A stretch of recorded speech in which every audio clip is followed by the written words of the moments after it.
નમસ્કાર દર્શક મિત્રો, સ્વાગત છે તમારું ગુજરાત માહિતી યુટ્યુબ ચેનલમાં। આજના તાજા અને મહત્વના આપ સૌનો ઉપયોગી એવા 20 મોટા સમાચાર વિશે વિડીયોમાં આગળ વાત કરીશું, તો છેલ્લે સુધી જોતા રહેજો।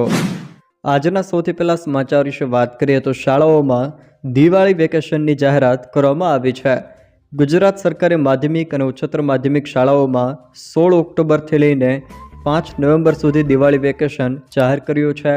તો પ્રાથમિક શાળાઓમાં 17 ઓક્ટોબરથી 6 નવેમ્બર સુધી દિવાળી વેકેશન રહેશે।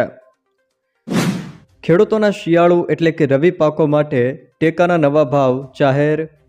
રવિ પાકોનું વાવેતર શરૂ થાય તે પહેલાં જ વર્ષ 2026-27 માટે ઘઉં, જવ, ચણા, મસૂર, રાયડો અને કસુંબીના ટેકાના ભાવ જાહેર કરવામાં આવ્યા છે। ટેકાના ભાવમાં ગત વર્ષની સરખામણીએ સરેરાશ 4થી લઈને 10% જેટલો વધારો કરવામાં આવ્યો છે, જેમાં સૌથી વધુ કસુંબીના ભાવ ₹600 પ્રતિ ક્વિન્ટલ, જ્યારે ઘઉંમાં ₹160 પ્રતિ ક્વિન્ટલ, ચણામાં ₹225 પ્રતિ ક્વિન્ટલ અને રાયડામાં ₹250 પ્રતિ ક્વિન્ટલ જેટલો ભાવ વધારો કરવામાં આવ્યો છે। વર્ષ 2026-27માં ટેકાના ભાવની પોલિસી અંતર્ગત સમાવિષ્ટ ઘઉં માટે ₹517 પ્રતિમણ ખેડૂતોને આપવામાં આવશે, જ્યારે જવ માટે ટેકાનો ભાવ ₹430 પ્રતિમણ આપવામાં આવશે।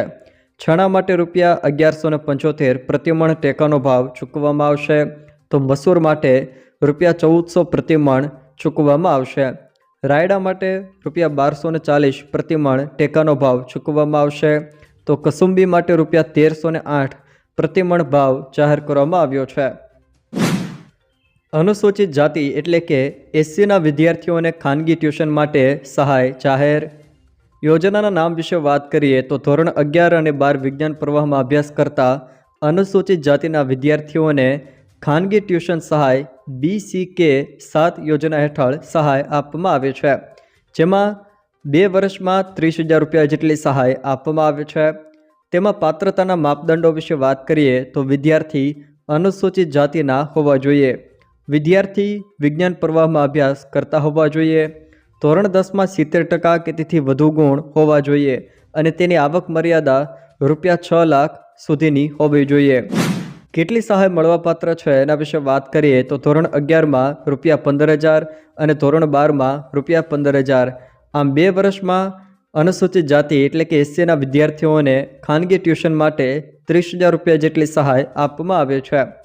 અરજી કઈ રીતે કરવી એના વિશે વાત કરીએ તો વિદ્યાર્થીઓએ ઓનલાઈન અરજી કરવાની રહે છે, જે પોર્ટલ www.digitalgujarat.gov.in ઉપર અરજી કરવાની રહેશે, જેની અમલીકરણ કચેરી સંબંધિત જિલ્લા નાયબ નિયામક શ્રી અનુસૂચિત જાતિ કચેરીની રહેશે। ગુજરાતના સરકારી કર્મચારીઓને દિવાળીની ભેટ, મોંઘવારી ભથ્થામાં વધારો। ગુજરાત સરકારે 6થા તેમજ 7મા પગાર પંચનો લાભ મેળવતા સરકારી કર્મચારીઓને મોંઘવારી ભથ્થામાં વધારો કરવાનો નિર્ણય કર્યો છે।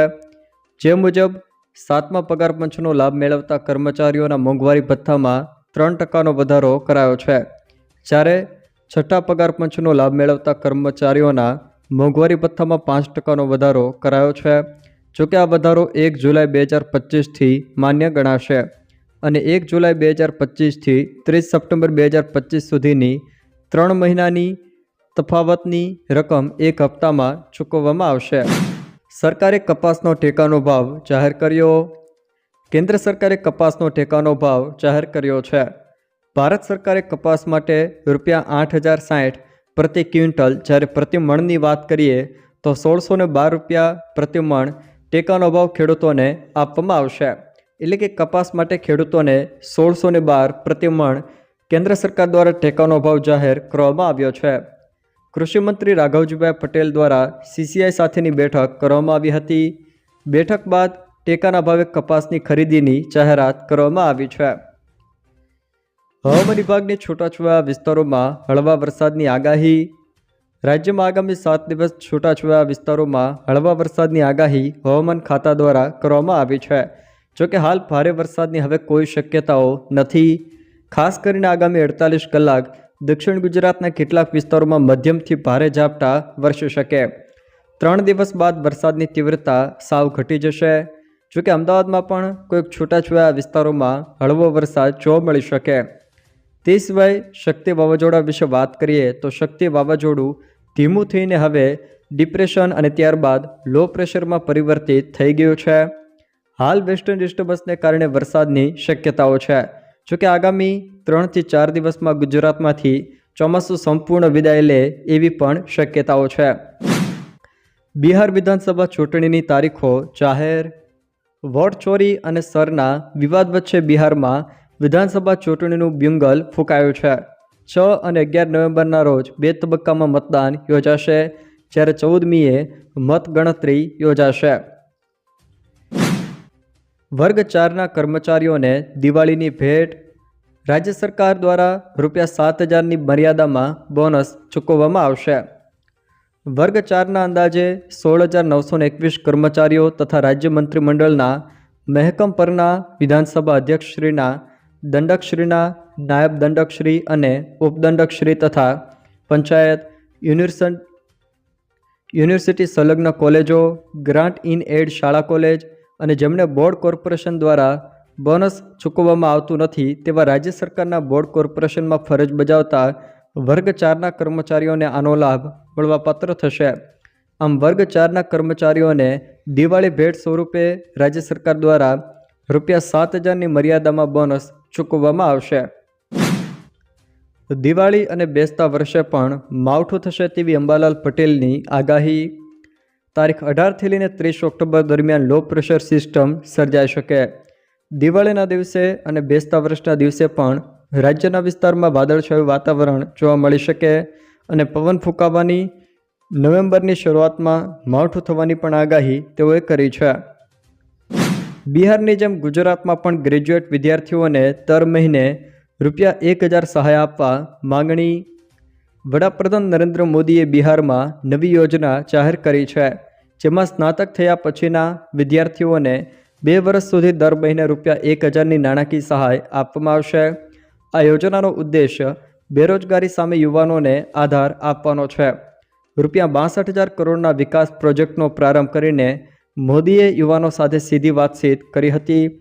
બિહાર વિધાનસભાની ચૂંટણી પહેલાં ભાજપે આ યોજના દ્વારા યુવાનોને આકર્ષવાનું લક્ષ્ય રાખ્યું છે.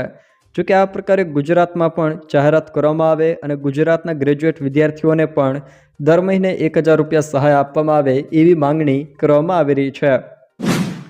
બાળકોના આધાર બાયોમેટ્રિક અપડેટ ફ્રી. UIDAIએ બાળકો માટે ફરજિયાત MBU ફી સંપૂર્ણપણે માફ કરી દીધી છે. આ નવો નિયમ 1 ઓક્ટોબરથી અમલમાં આવ્યો છે. જોકે આ પગલાંથી આશરે 60 મિલિયન બાળકોને ફાયદો થશે. 5 વર્ષથી ઓછી ઉંમરના બાળકો માટે આધાર મેળવવા માટે તેમનો ફોટો, નામ, જન્મ તારીખ, લિંગ, સરનામું અને જન્મ પ્રમાણપત્ર જરૂરી છે. UIDAIએ 7 થી 15 વર્ષની વયના બાળકો માટે આધાર બાયોમેટ્રિક અપડેટ પ્રક્રિયા માટે ફી માફ કરી દીધી છે. સિંગતેલના ભાવમાં ડબ્બે ₹40નો વધારો. સૌરાષ્ટ્રમાં મગફળીની મોટી આવક છતાં સિંગતેલના ભાવમાં 5 દિવસમાં ₹40 વધીને 2220થી 2340 થયા છે. ખેડૂતોની મગફળી સસ્તા ભાવે વેચાય છે, જ્યારે સિંગતેલના ડબ્બાના ભાવ વધ્યા છે. અપૂરતા ટેકાથી ખેડૂતોની માઠી દશા બેઠી છે.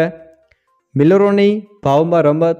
જોકે પ્રતિમણ મગફળીના ન્યૂનતમ ભાવ ₹890થી ઘટીને 721, જ્યારે 15 કિલો સિંગતેલના ₹2250થી 2300થી વધીને ₹2290થી 2340 સુધી થયા છે.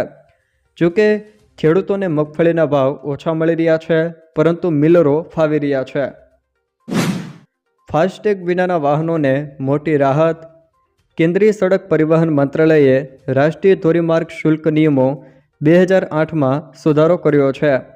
15 નવેમ્બર 2025થી ફાસ્ટેગ વગરના વાહનોએ હાઈવે પર હવે બમણો ટોલ ટેક્સ નહીં ભરવો પડે, પરંતુ એક શરત છે. જો મુસાફરો UPI દ્વારા પેમેન્ટ કરશે તો તેમને માત્ર 1.25 ગણો ટોલ ટેક્સ લાગશે. જોકે કેશ પેમેન્ટ કરનારાઓએ હજુ પણ બમણો ટોલ ટેક્સ ચૂકવવો પડશે. હવે કન્ફર્મ ટિકિટની તારીખ બદલી શકાશે. રેલ મંત્રી અશ્વિની વૈષ્ણવે જાહેરાત કરી છે કે જાન્યુઆરી 2026થી રેલવે પ્રવાસીઓ તેમની કન્ફર્મ ટિકિટની યાત્રામાં તારીખ બદલી શકશે. આ ફેરફાર માટે કોઈ વધારાનો ચાર્જ અથવા તો કેન્સલેશન ફી નહીં લેવાય. જો કે તારીખ બદલ્યા બાદ કન્ફર્મ ટિકિટની કોઈ ગેરંટી રહેશે નહીં. સીટની ઉપલબ્ધતાના આધારે જ નવી તારીખે ટિકિટ મળશે. આ નવી વ્યવસ્થાથી લાખો રેલ યાત્રીઓને મોટી રાહત મળશે અને પ્લાન બદલાય તો પણ ટિકિટના પૈસા નહીં કપાય. ગુજરાતના સરકારી કર્મચારીઓને 8 દિવસનું દિવાળી વેકેશન. ગુજરાત સરકારે દિવાળી અને બેસતા વર્ષ વચ્ચે આવતા પડતર દિવસે પણ રજા જાહેર કરી છે. આથી દિવાળી પર્વ દરમિયાન રાજ્યના સરકારી કર્મચારીઓને 19થી લઈને 26 ઓક્ટોબર સુધી સતત 8 દિવસની રજાઓ મળશે. જોકે નાગરિકોને તકલીફો પડશે, કારણ કે પોતાના જે સરકારી કામો છે એ અટવાશે. જેમાં 19 તારીખે રવિવાર, 20 તારીખે દિવાળી, 21 તારીખે પડતર દિવસ, 22 તારીખે નૂતન વર્ષ, 23 તારીખે ભાઈબીજ, 24 તારીખે ત્રીજ, 25 તારીખે ચોથો શનિવાર અને 26 તારીખે રજા. આમ સતત 7 જેટલા દિવસોમાં રજા રહેશે, જેને કારણે નાગરિકોના સરકારી કામકાજો પણ અટવાશે. જો દર્શક મિત્રો આ વિડીયો તમને પસંદ આવ્યો હોય તો વિડીયોને લાઇક કરો, તમારા મિત્રો સાથે શેર કરો અને જો તમે અમારી ચેનલમાં નવા હો તો ચેનલને સબસ્ક્રાઈબ જરૂર કરજો, જેથી અમારા આવનારા તમામ વિડીયોની જાણકારી તમારા સુધી પહોંચી શકે.